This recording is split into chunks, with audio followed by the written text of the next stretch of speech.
जो वहाँ भीड़ थी वो तमाशबीन थी और कुछ वीडियो बना रहे थे। फिर 2 घंटा संघर्ष किया जान बचाने के लिए। नमस्कार दोस्तों, सोचिए रात का समय है, सड़क खाली है।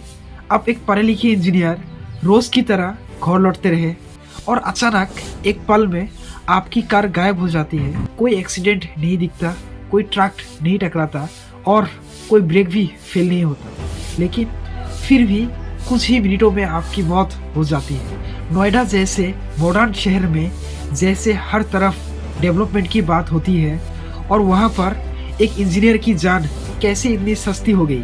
तो दोस्तों, आज हम जानेंगे कि नोएडा का एक इंजीनियर के साथ क्या हादसा हुआ, कैसे उसका एक्सीडेंट हुआ और कब हुआ, कहाँ हुआ, सब कुछ सच्चाई जानेंगे। जहाँ मौत सिर्फ गलती की नहीं बल्कि लापरवाही और सिस्टम फेल होने की वजह से हुई। तो आइए शुरू करते हैं आज की इस video. The Noida techie death probe case. Two new videos have surfaced in the Noida Sector 150 techie death case, which are playing out on our screens at the moment, shedding fresh light on the final moments before the engineer was declared dead.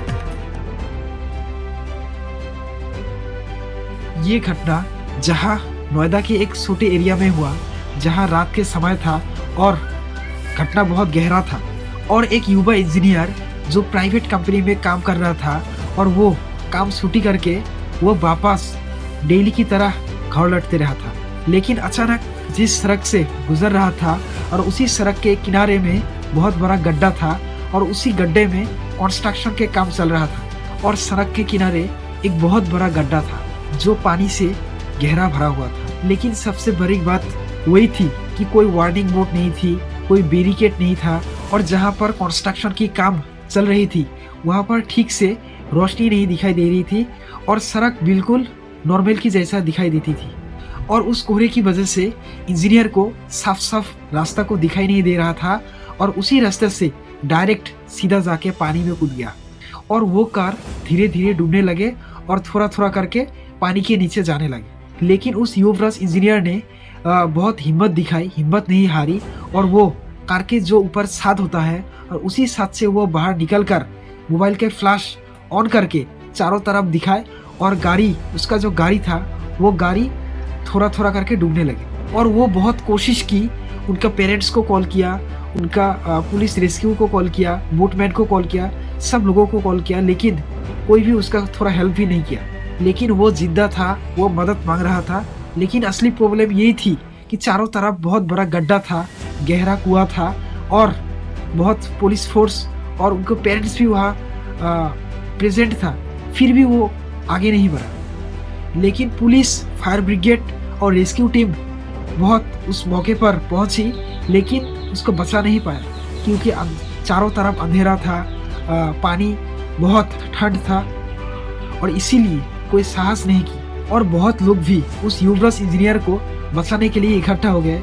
लेकिन वहाँ एक चौंकाने वाले सच्चाई सामने आया कि rescue में बहुत देर हो चुकी है और सही में इक्विपमेंट वहाँ प्रेजेंट नहीं थी और कोऑर्डिनेशन की कमी भरी थी।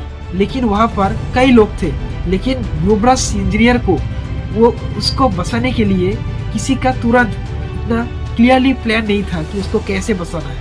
सबका रोल है और सबका एक्सक्यूज है कि पानी बहुत ठंड है और चारों तरफ बहुत गहरा है, कुछ भी नहीं दिखाई देता।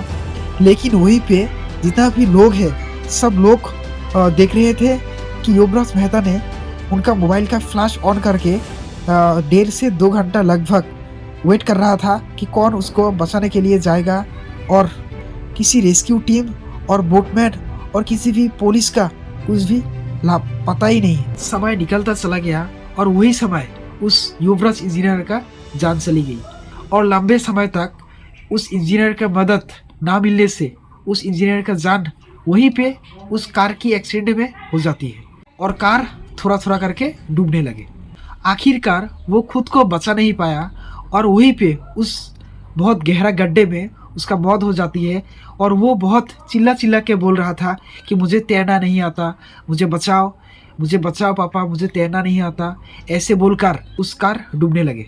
और वो मौत सिर्फ एक एक्सीडेंट नहीं थी, बल्कि वो मौत एक खराब प्लानिंग की थी, वो मौत एक लापरवाही की थी और वो मौत एक सेफ्टी रूल्स की लापरवाही की थी।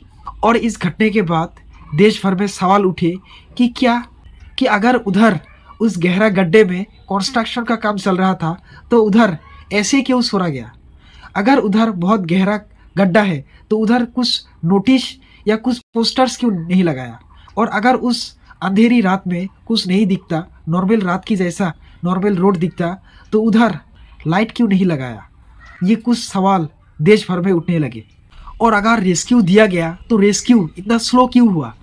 अगर मामला बढ़ा तो जांच के आदेश दिए गए और कुछ अधिकारियों पर कार्रवाई हुई और बिल्डर्स और जिम्मेदार लोगों पर केस दर्ज हुआ। तो दोस्तों, इस युवराज मेहता इंजीनियर की कहानी से हमें ये 3 चीज़ें सीखने को मिलती है कि पॉइंट नंबर 1, डेवलपमेंट बिना सेफ्टी के खतरनाक है। और पॉइंट नंबर 2, कोहरा और रात में ड्राइविंग स्लोली मानता है। और पॉइंट नंबर 3, सिस्टम की किसी छोटी सी लापरवाही से आपके जीवन को ख़त्म कर सकता है। तो दोस्तों, अगर हम आज सवाल नहीं उठाया तो कल कोई और भी सड़क से गायब हो जा सकता है। तो आप क्या सोचते हो, कमेंट में ज़रूर बताओ। और अगर ये वीडियो अच्छा लगा तो प्लीज़ लाइक करो, शेयर करो और चैनल को सब्सक्राइब करो, क्योंकि मेरा हर नया वीडियो पहले ही आपका चैनल पर मिलता रहेगा। धन्यवाद।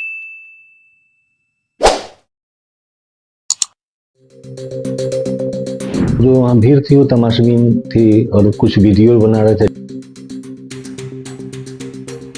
फिर 2 घंटा संघर्ष किया जान बचाने के लिए। ग्रेटर नोएडा से एक दिल दहला देने वाली घटना ने प्रशासन की लापरवाही पर गंभीर सवाल खड़े कर दिए।